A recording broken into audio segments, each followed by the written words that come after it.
A few years ago, I started talking about streaming my gameplay. Since then, I've struggled with making the jump to becoming a streamer. I didn't think I was good enough to compete with the ninjas or tifus of the community. I immediately removed that state of mind and decided to go all in with streaming, and now I introduce to you Retro Quin's Gaming. Let's go! What's good, YouTube? This is your boy Retro Quin, and I'm coming at you with another tech video. Hopefully you all enjoyed that intro that I shot for you all. Just trying to get something new out, just trying to switch up the channel a little bit, give you all something different to look at. But as you all can see from the title, I will be going over my entire gaming PC setup, along with a lot of specs on everything as far as like the behind the scenes and what you all see from an audience perspective. And I'll show you a lot of what goes into my setup, as well as a lot of the different specs. And I will be showing you all B-roll with everything. So without further ado, we'll go ahead and jump right into the actual gaming chair that I use when I'm streaming. So as you all can see, I am using a GTRacing Pro Series gaming chair. The particular model for this chair is a GT-505-Black. And a few things that I love about this chair are the breathable fabrics that it has. It also has a 90-degree to 170-degree recline. It has very good wheels on the bottom, in which I do have carpet for my gaming setup, but I do have a clear mat at the bottom that allows the wheels to roll over very smoothly. And it does have a great ergonomic design that pretty much gives you added cushioning along with the headrest and lumbar pillows for the added cushioning while enjoying yourself streaming or just sitting back relaxing. So next we'll be moving over to my dual monitor setup. As you all can see, I am using two Acer monitors. Both are 27-inch gaming monitors with a 1 millisecond response time and a 144 hertz refresh rate. Now with the refresh rate as well as the response time, more so the refresh rate, it'll give you a slight advantage when you're playing competitively online against people that may have a 60 hertz or a 75 hertz refresh rate monitor. It gives you typically anywhere from a half of a second up to 2 or 3 second advantage. But that's all dependent upon the CPU and the GPU that you use, which coincides with the response time. Now moving along to my keyboard and mouse setup, I didn't go with anything too crazy. I decided to keep the standard keyboard and mouse that came along with the PC. And just from using it over these past few weeks, I can say that both the keyboard and mouse have a great response time. I don't have any issues with key input when I'm playing online. And the additional buttons that come on the gaming mouse actually serve for great hotkeys when I'm playing certain games such as Apex or Fortnite. And streaming online at nighttime, I do love the great backlight that's on the keyboard, and I do love the RGB lighting that comes on the gaming mouse. Moving on up to my voice control, as you all can see, I do have a blue Yeti Nano that I use for streaming. It is a plug and play setup, so that's one thing that's very simple. You just plug it into the computer and follow the prompts on the window with the wizard, and everything sets up in about 5 or 10 minutes. It has very great sound quality. When I'm streaming online, my chat can hear me very clearly, and my party can hear me with no issues at all. And one thing that I do like about it is the small, compact size that it has. It's not very big or bulky, so I don't have to worry about it getting in my way when I'm streaming. So we'll keep it moving right over into the PS5 and controller setup. I won't go into too many details when it comes to the PS5 because it's been out for a while now. I'm sure you all seen plenty of reviews on it as far as the specs and everything. But from time to time, I do stream from my PS5. I do enjoy playing console a lot. But a couple of quick things that I do like is the haptic feedback from the PS5 controller. The PS5 itself comes with 825 gigabytes, so a lot of space to download a lot of different games.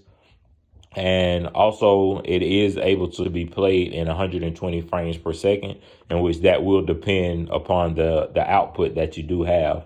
And another thing that I do love about the PS5 is the overall futuristic design that it has. As far as what I use to capture my video during my streams, I am using a Logitech C920. A few things that I like about that is the HD webcam that it comes with. Has great autofocus. It's also plug and play, so very easy to set up.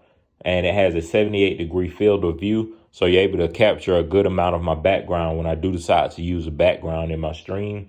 and it does record in 1920 by 1080 with 30 frames per second.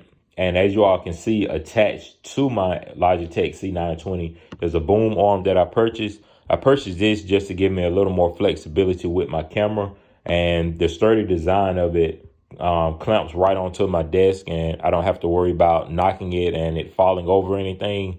Once I had it clamped in, I can move it around easy if I need to and get my camera at the perfect position for all of my streams. Moving over to my gaming headset, as y'all can see, it is beat up pretty bad because I've had this headset for about a couple of years now, but I do enjoy it. It's a HyperX Cloud Revolver, which includes 7.1 surround sound, so I can hear everything super clear, super crisp. I feel like it gives me a slight advantage over my competition, being that I can hear a lot of footsteps from off in the distance. I can hear gunshots, hear, voiceovers, different sounds from characters and everything. So I'm able to accurately pinpoint where a lot of my enemies are located. And I also love the memory foam that it has all around the headset. It makes for overall comfort, as well as a steel frame that it has for a lot of the durability. And one great feature that it has is the noise cancellation. So I don't have to worry about any outside noise that's going on around me. Once I put my headset on, it pretty much locks in and just puts me in a zone, and I don't have to worry about hearing anything else around me. So one of my more recent purchases was a calendar. I did decide to go ahead and get this so I can keep a lot of my ideas jotted down and just kind of keep up with my streaming schedule, as well as any other thing that I may have scheduled to kind of keep me on top, help keep me on top of my YouTube channel. But that's pretty much it when it comes to the calendar. Now, the only reason I included my MacBook Air into the video is because I use it strictly for edits. I have a software that I downloaded a few years ago called iMovie. I've been using that for a while to edit a lot of my videos, and very easy to use. I may leave a link down below if you all want to check it out for your edits. It is a paid software to use, so keep that in mind. But it's not too expensive though. You'll see it once you check it out. But that's pretty much what my MacBook Air is used for, just strictly edits. For a lot of my day one subscribers, you all know that, I came in full force with my sneakers. I am a sneakerhead, do love collecting sneakers and everything, but gaming is my number one passion, followed by sneakers. So I did want to include a few of my sneakers in my collection. I do use that for a backdrop at times, just to kind of keep the sneakers incorporated into the channel. But if you all do want an updated sneaker collection video, I can give you all that, on another day. So just comment down below and let me know on that, and I can get you a sneaker collection video. So as far as the lighting that you see in the overall backdrop, right now I am using the purple. That's one of my favorite colors to use when I'm streaming.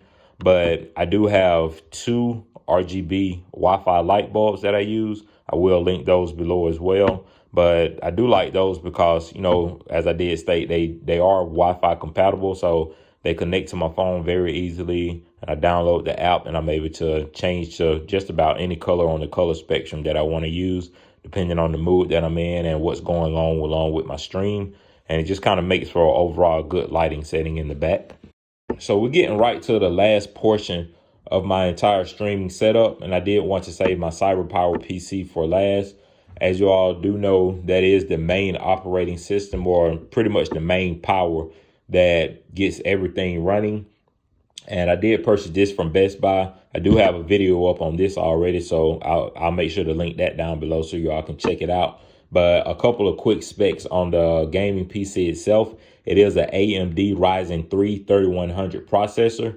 It does come with 8 gigabytes of memory, as well as an AMD Radeon RX 570 graphics card. And it does have a 1 terabyte hard drive, along with a 240 gigabyte solid state drive. So it helps out with a lot of storage, a lot of speed, and it's able to, help me with a lot of my OBS streams and just kind of power everything that I'm doing at once. And as I did state in one of my previous videos, I do plan to make certain upgrades to the PC.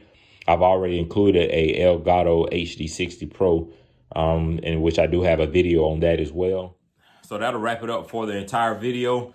I appreciate everyone that stayed this far to check out everything that goes into my streaming setup. Y'all make sure that you subscribe to my channel. Make sure that you smash the like button. And of course, make sure that you should get the video shared so that more people can see the streaming setup, as well as a lot of other videos